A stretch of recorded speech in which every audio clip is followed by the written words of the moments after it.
Hello, everyone, and welcome back to another edition to the Point Podcast. Hope you guys all are having a great day. I had a great episode last night just talking about a lot of the topics around the NHL. Tonight, I'm going to bounce around a little bit. Some NHL news, of course. I'm going to talk about some NBA, which I haven't talked a lot about yet in the podcast. But actually, I watched quite a few games last night just with the Toronto-Edmonton game being really a snooze fest. And I have a lot of opinions on that game. I'm just reading up about it after the game and what I have to say about that. But I talked some NBA and then also some news around the NFL when it comes to Dwayne Haskins, when it comes to the sixth head coaching vacancy being taken up by the Philadelphia Eagles today. So we're gonna talk about a lot of sports here tonight, and I'm gonna start off by talking about the Washington Capitals. It was right before, it was during actually puck drop last night between the Toronto and Edmonton game. It was Pierre LeBrun tweeted out of TSN that 4 Washington Capitals players were being put into quarantine and that the team was fined $100,000 for breaking protocol. Now, what these 4 players did, and they all happened to be Russians. It was Dmitry Orlov, you got Ilya Samsonov, Ovechkin, and Evgeny Kuznetsov. So what these 4 players did is that they fraternized in one hotel room. I guess it's a rule that you can't this year, that you can't go into each other's hotel rooms. I don't know if that's due to contact tracing or what have you, but you can't go into each other's hotel room. So they have to go into quarantine for 4 games now. They can't play. And the team is obviously going to have to pivot. They're losing Ovechkin, one of the best players in the world, Kuznetsov, their second line center.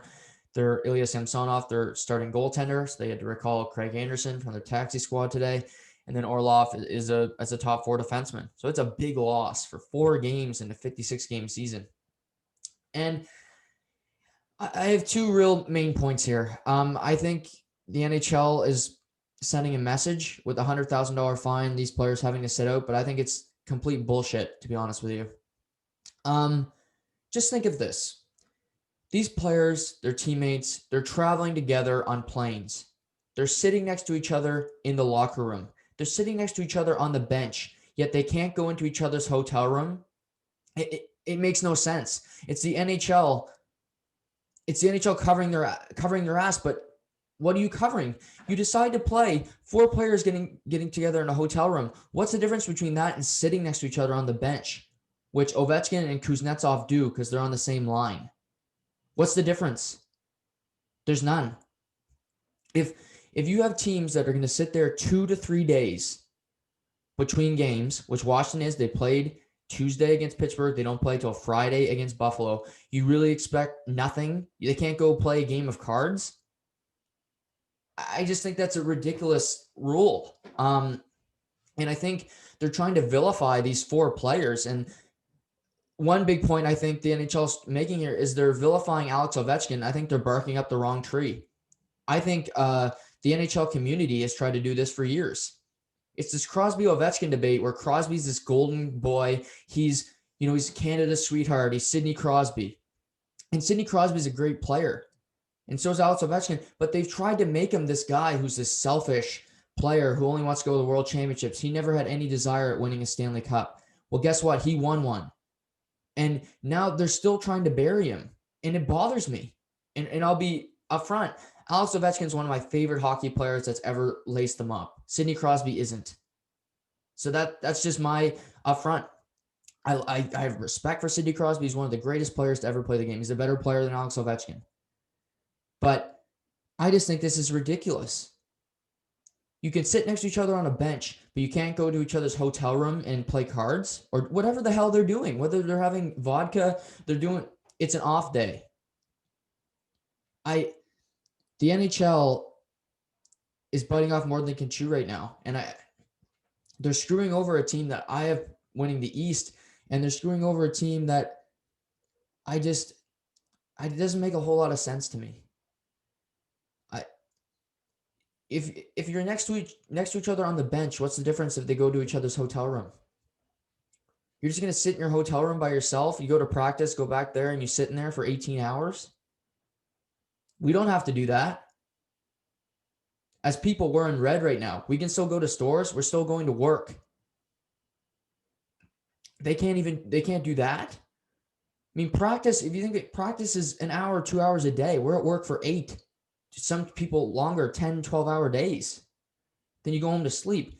If you're there in the afternoon and say you go eat meals together, I mean, this is just a stupid issue to me. It's a non-issue, and I think it's just ridiculous to me that they're trying to vilify these players for doing something that I guarantee is happening across the league. I don't buy that every team is not having other players sneak into their hotel room and at least they can have a glass of wine together, have a beer, whatever, play friggin' Xbox. You're telling me players aren't having women sneak in on Tinder around the league? I'm not buying that. And I think if you are, you're naive as hell. So that's more of a risk. You're with your teammates. You're in the same bubble. If you have outside people coming in, that's more of a risk. It's a public person. And I just this issue is, I think it's just so clear if I don't like to make it an Ovechkin Crosby issue, but I'm going to slightly here because if this was the Pittsburgh Penguins, we would not hear about this story. And I mean that 100% because Alex Ovechkin's this Russian selfish player and Sidney Crosby's the great Canadian boy, Sid the Kid. We love him. But you're telling me Pittsburgh isn't doing this when they're on the road? It sure looked like they might have had a couple drinks when they're playing Philly because they stunk up the joint. I don't know. Alex Ovechkin had to apologize for this. He had to apologize for this? Are you kidding me? I tell him to shove it. But I don't know. 2021, 2020, these stupid rules. It's something to watch, but I just think it's a ridiculous double standard where you're asking players to sit on a bench together. If it's not safe to sit on a bench together, then if you're saying you can't go to a hotel room together, that's not safe as teammates, you shouldn't be sitting on a bench together then. You can't have it both ways, NHL. And it's just ridiculous to me. As a public, we like to think we have the same rights as everybody else, which for the most part we do. But when it comes to athletes in this situation, they're going to get rights. They're playing sports right now. We can't go to rinks. We can't go work out, whatever. They can go sit in a hotel room because that's what nobody else is at the damn hotel. So, I don't know. I read it last night and it pissed me off from jump. And, it clearly still is here tonight that you're going to penalize these guys for just being men and being men and women. I think it wouldn't matter what sex. You're trying to kill time in the day. You can only watch so much goddamn Netflix. Come on. But yeah, so they're out 4 games. They're going to have to make some moves here, call up some players, and we'll see what happens. But that's what's happening with the Washington Capitals. Last night, first game of the night was Edmonton at Toronto. Sorry, first of two meetings this week. If you watch the game, it was a real snooze fest. I'll tell you that. It was one of the ugliest games I've watched this year. I thought the hockey's been great so far. Last night's game was terrible. It was god awful. I mean, and I read stuff after the end I shouldn't because as I've said in this podcast, 95% of the games I watch without sound. Last night I didn't watch with sound. So I watched the game. I didn't need the media to tell me the game sucked. I didn't need, whoever called it, Craig Simpson and, those people that tell me this game is just a dud. And what I read after the game, because, I read The Athletic, and normally it's a pretty good spot, but there's certain places around the league where it's such a homer. They get these writers and they puff up teams. And of course, Toronto's one of those spots. I mean, that's going to happen. I have Minnesota. I'm not even going to pick on Toronto here. Minnesota, Michael Russo writes The Athletic, and he only really writes good pieces about Minnesota. So I'm not just picking on Toronto, but when you have the most media and you don't really deserve the attention, I'm going to point that out because that's just me as a person. I don't prop up people that don't deserve it. And so last night, Toronto and Edmonton, too, two big media markets. They talk about how these teams are starting to adapt their defensive play, their back check. These guys are the back pressure that these guys have tonight is so impressive. What? I'm going to need to get a new TV. I didn't see that. I saw Edmonton not be able to just connect on a tape-to-tape pass hardly all night. I don't care if it was Draisaitl, McDavid, or a bum on the third line. They couldn't do anything. Toronto scored one goal, and it's because Koskinen couldn't hug his post. Was one of the ugliest goals I've seen this year that he lets in. Just a stinker, because that's Koskinen. But to say that this was a defensive effort from both teams and is a step in the right direction, no, hell no. Playoffs? I mean, this was a charade by the media trying to sell it to.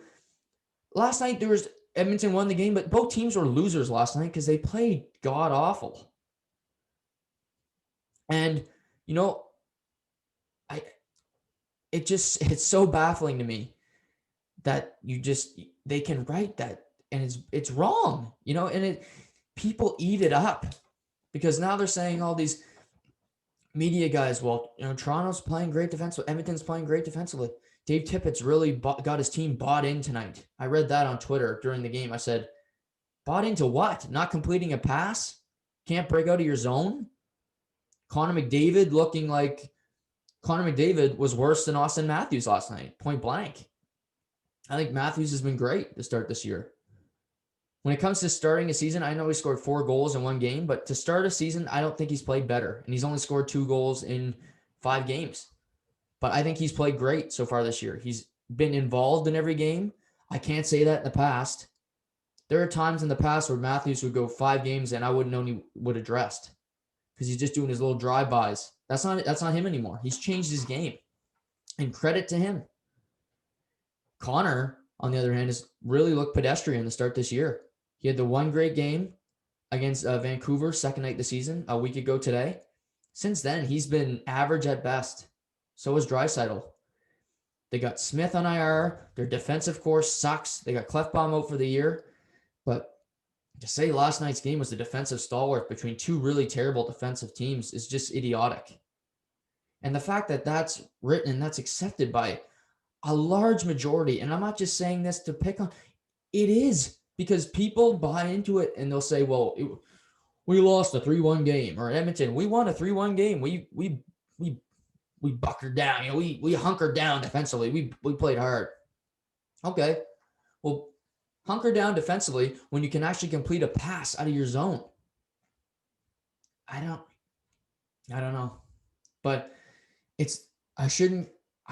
I like to read stuff because I like to get information. I see these pieces and I'm like, I have to read this so I can bring it up in the podcast because it's just bullshit. And it's ridiculous, last night's game had 2 losers because it was a really ugly game and I switched the channel. I watched the first period in 5 minutes and I switched to the Sixers Boston Celtics game. That was a good game. Really good. The hockey game was, oh God. It's unwatchable for large periods of time. Put on the half screen and I'm like, what is this? And referees too didn't help the game last night. I thought the penalty called on Toronto that gave Edmonton the game-winning goal in the power play wasn't a penalty. Marner got called for a hold. That was a phantom hold. I don't know how that one got called. But they play again tomorrow. And I'll say this. I thought it was going to be a 6-5 last night. I said that last night in the podcast. So I was wrong there. But hopefully for these two really skilled teams, we can see some skill tomorrow because we didn't see any last night. That was just a ugly game.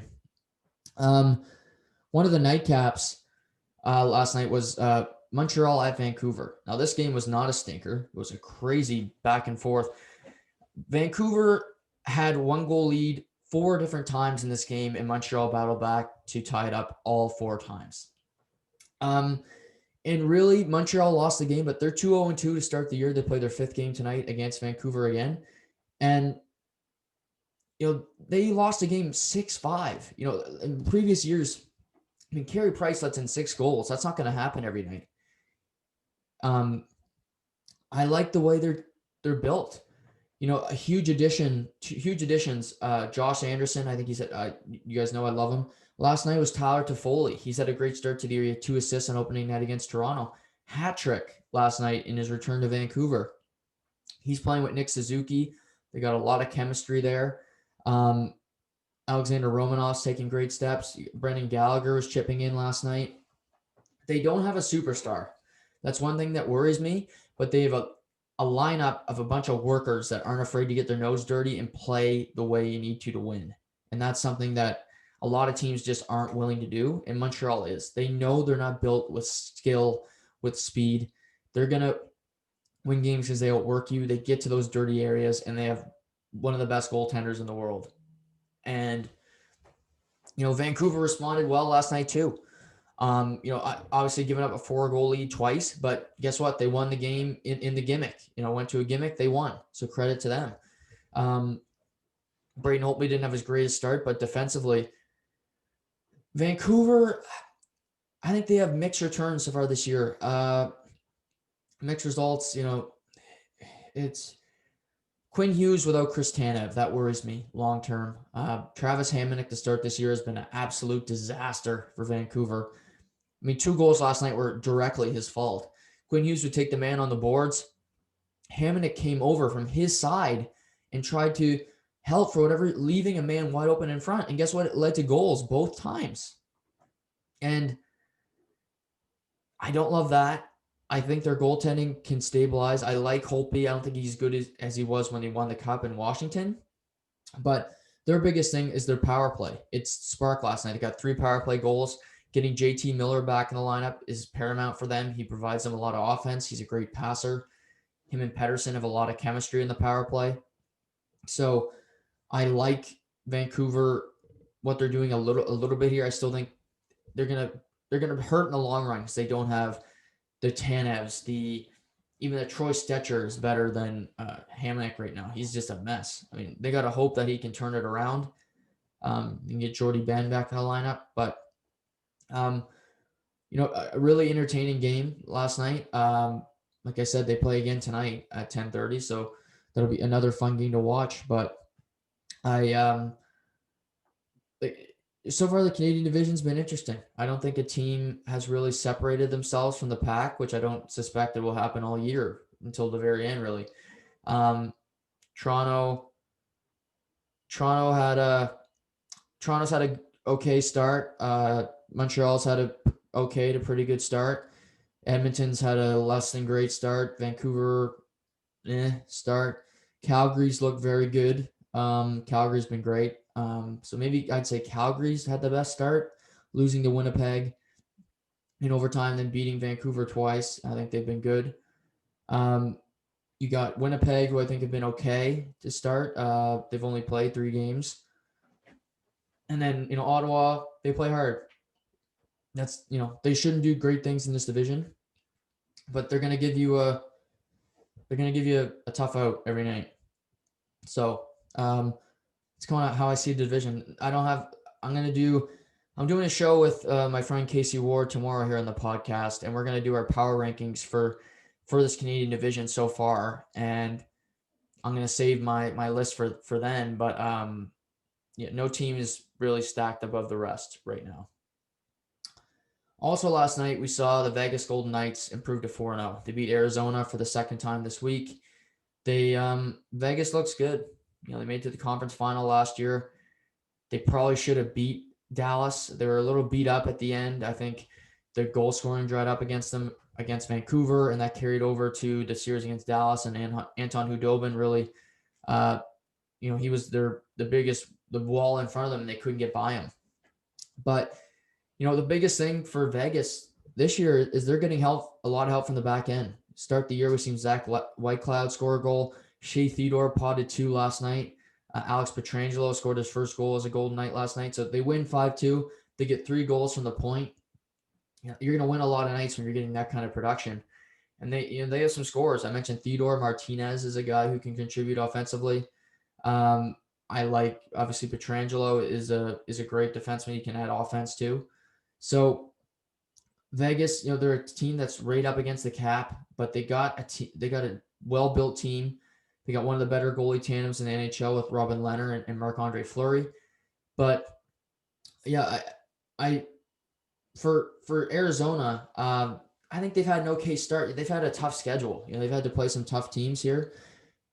San Jose's had a better start to the year than I thought they would. They've been a tough out for some teams. They beat St. Louis last night in the gimmick. But Arizona's getting production from a lot of different places. Obviously, Garland's had a good start. Phil Kessel got his 4th goal of the season last night, so he continues to play games, continues to have production for the Arizona Coyotes.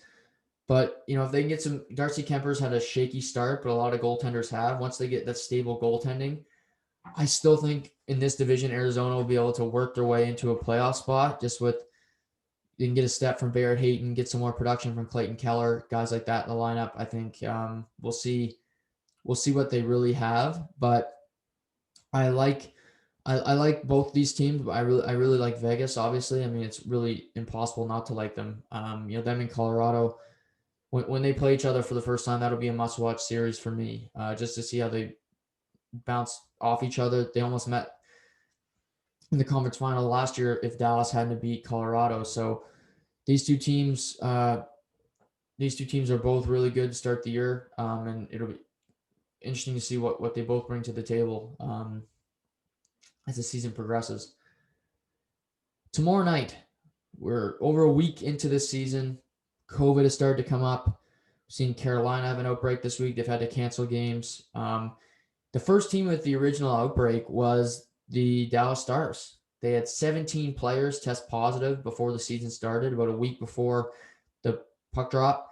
And they've had multiple staff members test positive, and they haven't been able to start on time, obviously.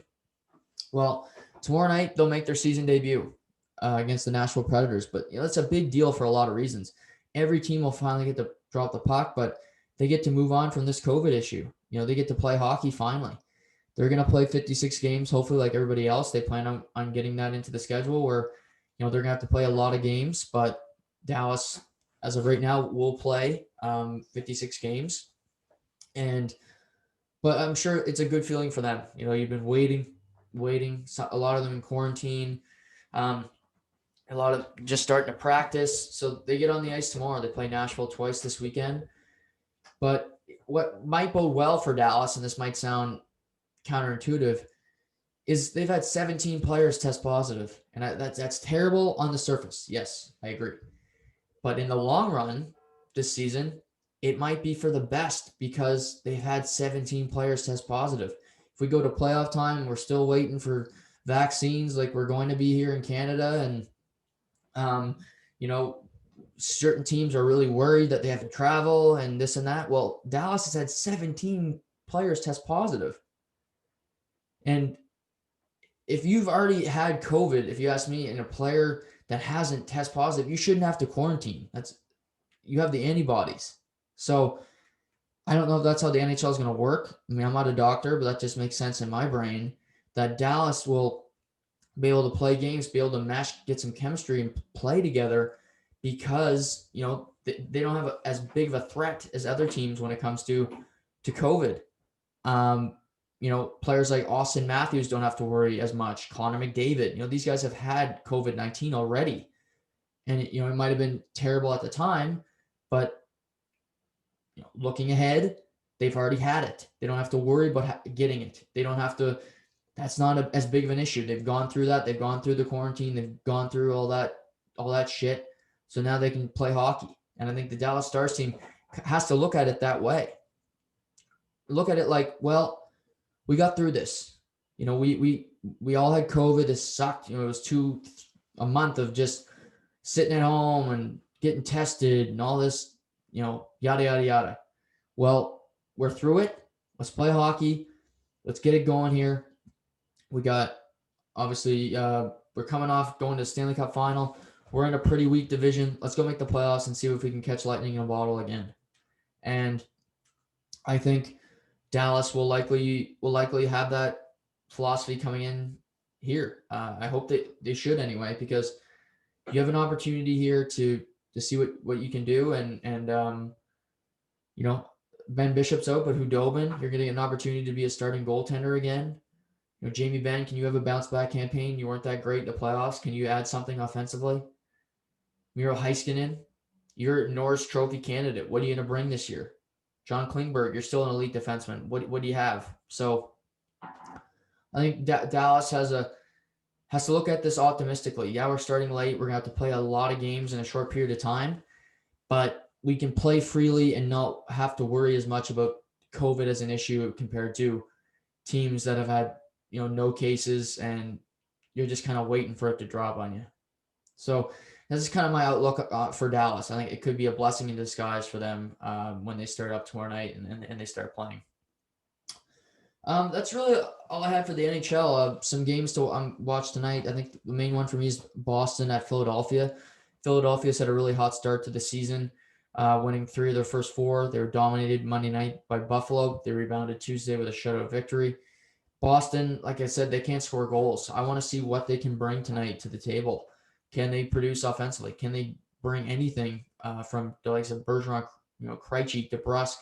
They need to see some production from these players, or it's going to be a long, long year for them. So that's a game I have circled. Colorado's playing LA tonight in a late game. I also want to that game's kind of on the ticker for me.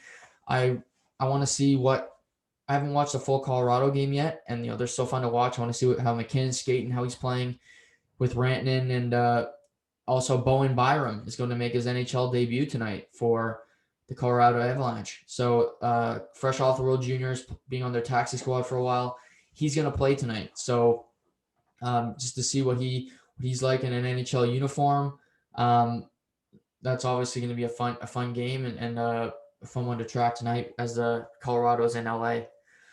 So just a few things to watch tonight on the hockey docket. But last night I mentioned Edmonton, Toronto was a snooze fest, and I wasn't going to sit through that for a long time. So I have the clicker, and I pivoted over to the NBA.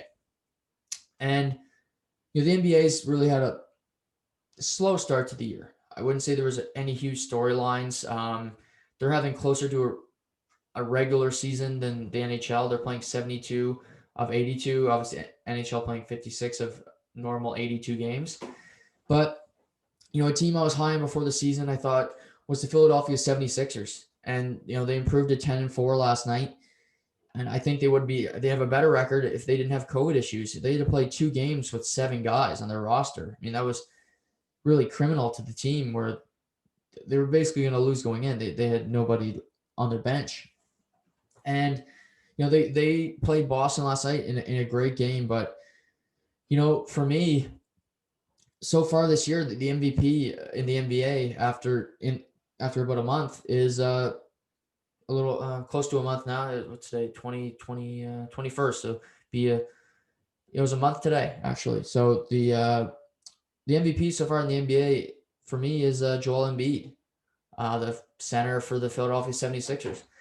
He came in the league, couldn't play college basketball at Kansas because he had multiple knee surgeries. He's also had some back issues.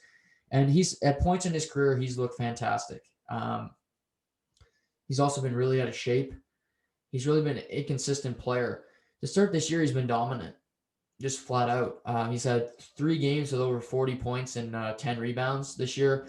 He's shooting over 50% from the field. His 3-point shots improved.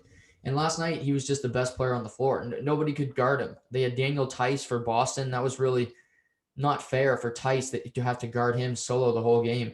And B was grabbing offensive rebounds. He was putting balls back into the hoop. He was shooting threes. He was getting to the foul line. He went 17 for 21 from the free throw line. And for a center, that's crazy, crazy good. Shot 12 for 19 from the field. Finishing 42 points, 10 rebounds in only 33 minutes. Not playing a ton of minutes last night. And they edge out Boston. But his 26 points a game, 11.3 rebounds for an average, he's the MVP so far. And that's obviously, this is just such an early point in the season. But if I'm looking at it right now, I don't know who beats him. people have talked about LeBron. I can't say LeBron's been the best player in the NBA so far this year. He hasn't really had to do a lot. I think his team is better than everybody else's. So it's tough to give an MVP award when you're on the best team. Um, I think you can, I think this is where I differentiate. You can win the MVP award and you're on the best team, but you have to have fantastic numbers. You have to be leading the pack. His minutes per game is at an all-time low, which is a good thing because he's older now. His points, assists, and rebounds are all down from his career average. So it's tough to award an MVP to him. Giannis hasn't been good to start the year. The last Friday night, Milwaukee's playing. He goes 3 for 13 from the free throw line. They lose by 4 points. I mean, you make a couple of those, you win the game. And he was just brick. And, Paul George, I think, would be right up there with Embiid. Paul George has had a really strong start to the season after taking some criticism in their playoff loss last year to Denver, where him and Kawhi Leonard really shrunk down in the big moments. So I think he's in that discussion for sure. But other than George and Embiid, I really don't see another guy that points to me and says MVP. I think Kevin Durant, he was my pick before the season. I'm not going to back off that choice. I think he will ultimately win the award. But he's been good to start the year, but Brooklyn hasn't been great as a team. Obviously, they've had some problems with Kyrie. They've had COVID problems. They're just starting to get James Harden into the offense. So there's not a lot of key candidates yet that have really taken a huge step forward. But I think Embiid, the Sixers are playing great basketball. They were without 3 regulars last night, and they still beat Boston, who were without Jason Tatum. But they had Marcus Smart. They had Jaylen Brown. They had Tice. They had a lot of their regulars too, and they didn't win the game. They play each other tomorrow, but Boston and Philly both look like good teams. I think Philly's has their best roster with Embiid and Simmons. They've had teams in the past where you're like, well, they're a good team, but they're not elite. I think with Seth Curry, with Tobias Harris playing the way he is, the best basketball of his career, with Korkmaz off the bench, with no Al Horford being there, I think the Sixers can still win the East. I think it's going to be tough against Brooklyn, but I wouldn't rule out Daryl Morey trying to make a move at the deadline or trying to improve his roster without taking away Simmons and Embiid and the nucleus of that team. So for me, Sixers have been a great team to watch so far. I'd say the Lakers have been the best team so far this year, but I put the Sixers in the top 3. I put Sixers probably 2, followed closely behind by the Clippers and maybe the Utah Jazz. So, but yeah, that's kind of how I see having the MVP award right now through the first, 15 or so games of the NBA season. I mentioned, the Brooklyn Nets. They obviously made the big shift, trading for James Harden, getting rid of a lot of their parts, and Karis LeVert and Jared Allen and Taurean Prince, and taking away a lot of their depth from the team, but getting James Harden from Houston. He used to play with Kevin Durant in Oklahoma City back in their younger days. But they played 2 games together. James Harden had a triple-double in the first game. Kevin Durant dropped 40. Second game, they beat the Milwaukee Bucks, the team that's finished first in the East the past 2 seasons. And, Durant got the game-winning 3-pointer with about 20 seconds left, and then Milwaukee couldn't score to tie. So they win by 2. Last night, Kyrie Irving returned after missing 7 games because he left after the Capitol building fiasco, where he said he was dealing with personal issues, but he was on camera at a bar drinking with his sister for her birthday. And I guess if that's a personal issue, I think that's a tough one to pull out to your teammates. I was dealing with a personal issue, but nevertheless, he's been dealing with some stuff. He hasn't been with the team, and now they're just starting to figure out what's going on with Kyrie Irving. But last night, their first game as the 3 of them, and they lose in double overtime. The Cavaliers, they have Jared Allen and Taurean Prince. They were part of the trade for James Harden, and I'm sure that felt good to beat James in his new uniform. Obviously beating Brooklyn, their former team. So, but I don't know if this big 3 is going to work. I think it's super intriguing. I think they're the most intriguing team in the NBA, bar none. Kevin Durant for me is I think he's the best player in the NBA, so obviously he's fun to watch. Just being 7 feet, being able to guard anyone and shoot from anywhere. But for me, the biggest problem last night is Kyrie Irving. And I think he'll be the biggest misnomer on this team because he took too many shots. He took 6 more shots than James Harden. That can't happen. That just can't happen. Harden, yes, Harden's a better passer, and Kyrie's not better at anything I don't think Kyrie's better than James Harden at anything when it comes to the fundamentals of basketball, and I mean that wholeheartedly. I think James Harden's got as good of handles as Kyrie Irving. He can get to the hole just as good because he's a bigger physical guy. He's got a better three-point shot. He's better at making free throws. He's better at getting to the foul line. And contrary to popular belief, he's a better defender. Last year, he was a good defender. I think he's not great, but neither is Kyrie. I mean, he was never a great defender when he was in the finals with LeBron. So, and obviously James Harden's a way better passer. He's averaged over 10 assists a game his past 3 years, and they call him a ball hog. Well, Kyrie Irving's a point guard, but he averages 5 assists a game. I mean, Rajon Rondo comes off the bench and he averages 8 to 9 a season. Kyrie Irving is not a good passer. If you have the ball, if your usage rate is in the top 10 every year and you only have 5 assists, that's not good. That's not good at all because you're shooting every time, you're driving every time, you're not looking for teammates.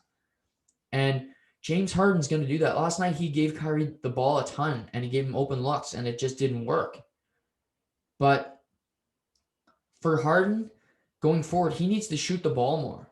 Kevin Durant's going to get his shots because he can score 30 points on 10 shots if he really needs to.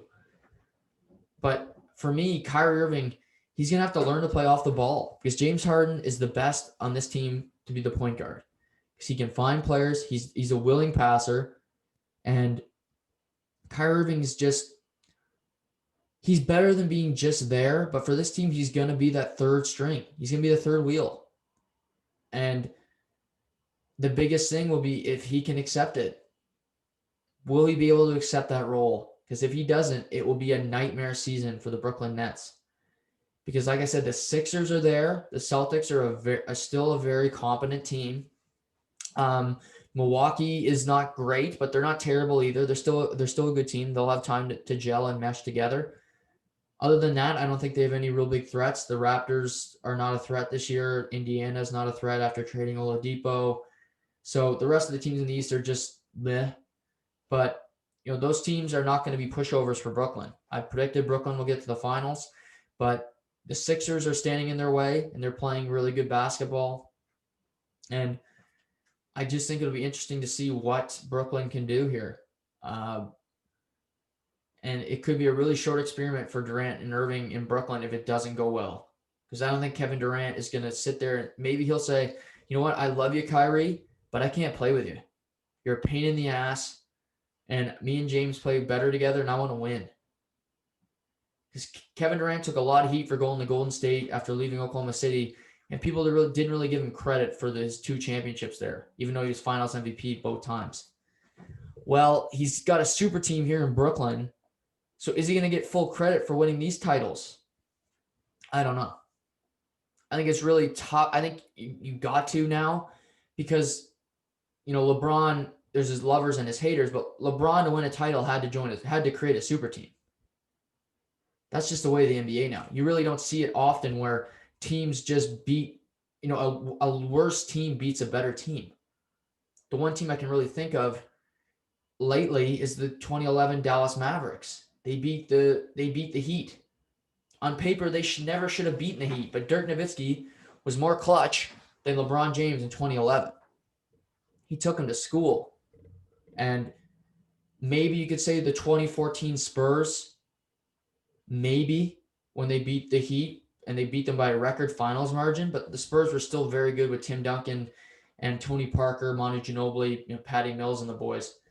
But it's very rare that a team that on paper in the NBA should win doesn't.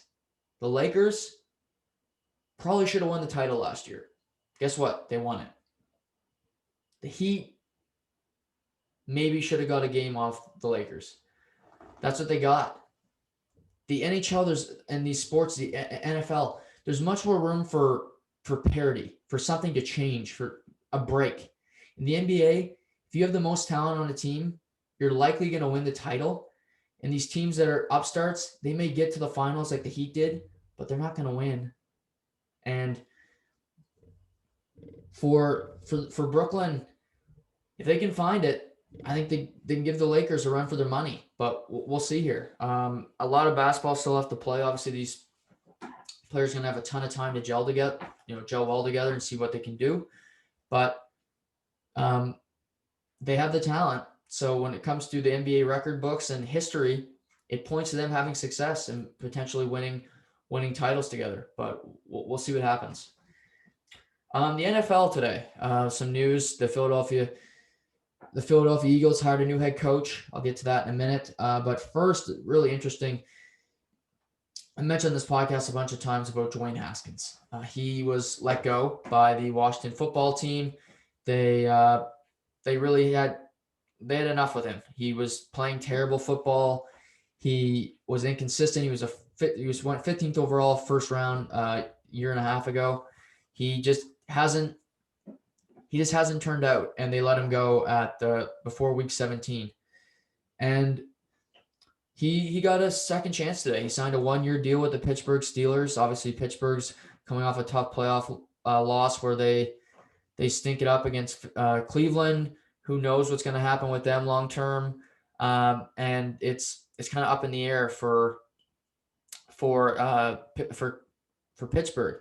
Big Ben, is he going to come back? They had Mason Rudolph there, but they got a coach so they got a quarterback that's a project for sure. They're not getting Dwayne Haskins from Ohio State where he had all the confidence and you had draft analysts saying he's going to be a great quarterback. And he's not like that right now. He's going to be a project.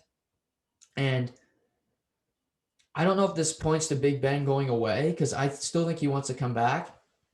But you don't want Haskins as your option, as your starter come day one next year. If I'm a teammate, if I'm on that team, if I'm on the roster, I'm not excited about that. I'm worried. This is who we have? Haskins? Really? So we'll see where Pittsburgh goes from here, but that was just a story today. They met. They didn't really say he'd met with many other teams, and they agreed to a contract. So Pittsburgh's still looking to hire a new offensive coordinator after letting Randy Fichtner go. So we'll see what Mike Tomlin and the staff can do with Dwayne Haskins to improve him as a quarterback and as a person and mature. But Haskins gets a second chance. So I have no problem with him getting a second chance. When it comes to, he's a young guy, he made a mistake. If you're not going to cut it in Pittsburgh, you can say a lot of things about Pittsburgh, but they have one of the most stable organizations in the NFL. If it doesn't work for you there, it's not going to work for you anywhere. So this is your shot, Haskins. Make the most of it, because if you don't make it work here, I don't know if you'll get another one. Also around the NFL, there's two head coaching vacancies left, one in Philly and one in Houston. Well, there's only one job opening left, and that's in Houston, because Philly today hired the former Colts offensive coordinator Nick Sirianni to become their next head coach. He's worked Kansas City. He's worked for the Colts. He's kind of an Andy Reid disciple. He's 39 years old. He was the offensive coordinator for the Colts last year with Phillip Rivers at quarterback. He was not on the radar. He was kind of an off the radar hiring. I didn't see his name in any of the reports, so this kind of caught me off guard today. Again, he could be a great coach, and I'm not going to degrade him. He coached with Matt Nagy, coached with Andy Reid, so he's coached with some good people. But Eric Bieniemy's coached with Andy Reid too. Why wouldn't Eric Bieniemy get this job before Sirianni? Bieniemy's got a Super Bowl ring. Okay, he's an offensive coordinator, but he's got Andy Reid's calling the plays, but he's still the offensive coordinator. He has input into the plays. Why is Sirianni getting this job? Well, he's white.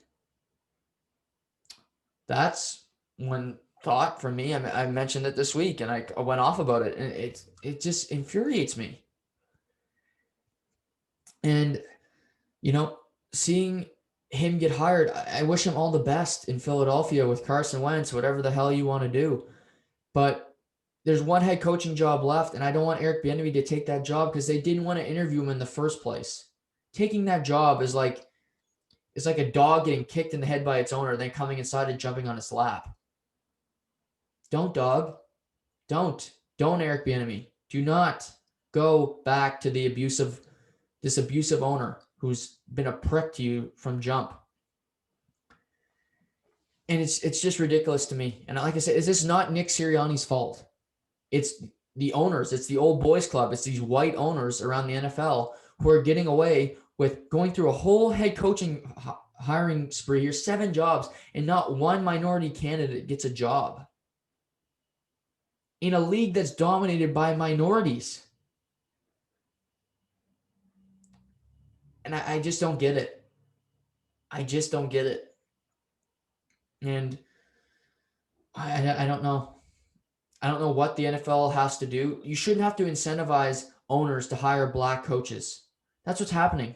They're offering draft capital if you hire a minority. That's ridiculous. You should hire Eric Bieniemy because he's the best candidate. And if all the coaches that were hired so far, I don't see one that has better credentials than him. Doug Peterson was not hired. He was fired from Philadelphia. He was not hired by anyone yet. He's won a Super Bowl. I give him that. He's a head coach that's won a Super Bowl. Congrats.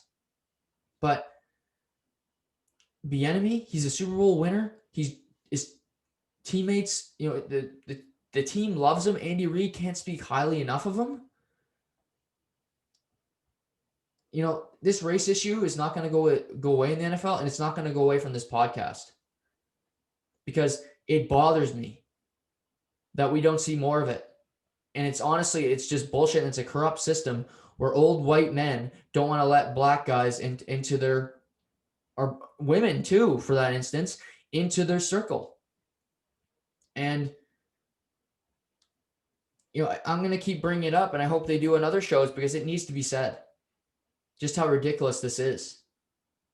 And I'm sorry if you're tired of it, but I'm going to bring it up, keep bringing it up because it's just my truth. And why in a world, why should we have old white men who own all these teams, which is fine. You made your money or you inherited it, whatever, but at least grow as a person and don't be just that white old, oh, I got to hire another white guy your whole damn life. You can improve as a person. And I don't think a lot of them do or want to or even try. And that's really sad to me. But NFL, be better. Roger Goodell, I can't even blame you for this because you're trying to incentivize these owners to do the right thing, and they still won't do it when they're offered draft capital in their face.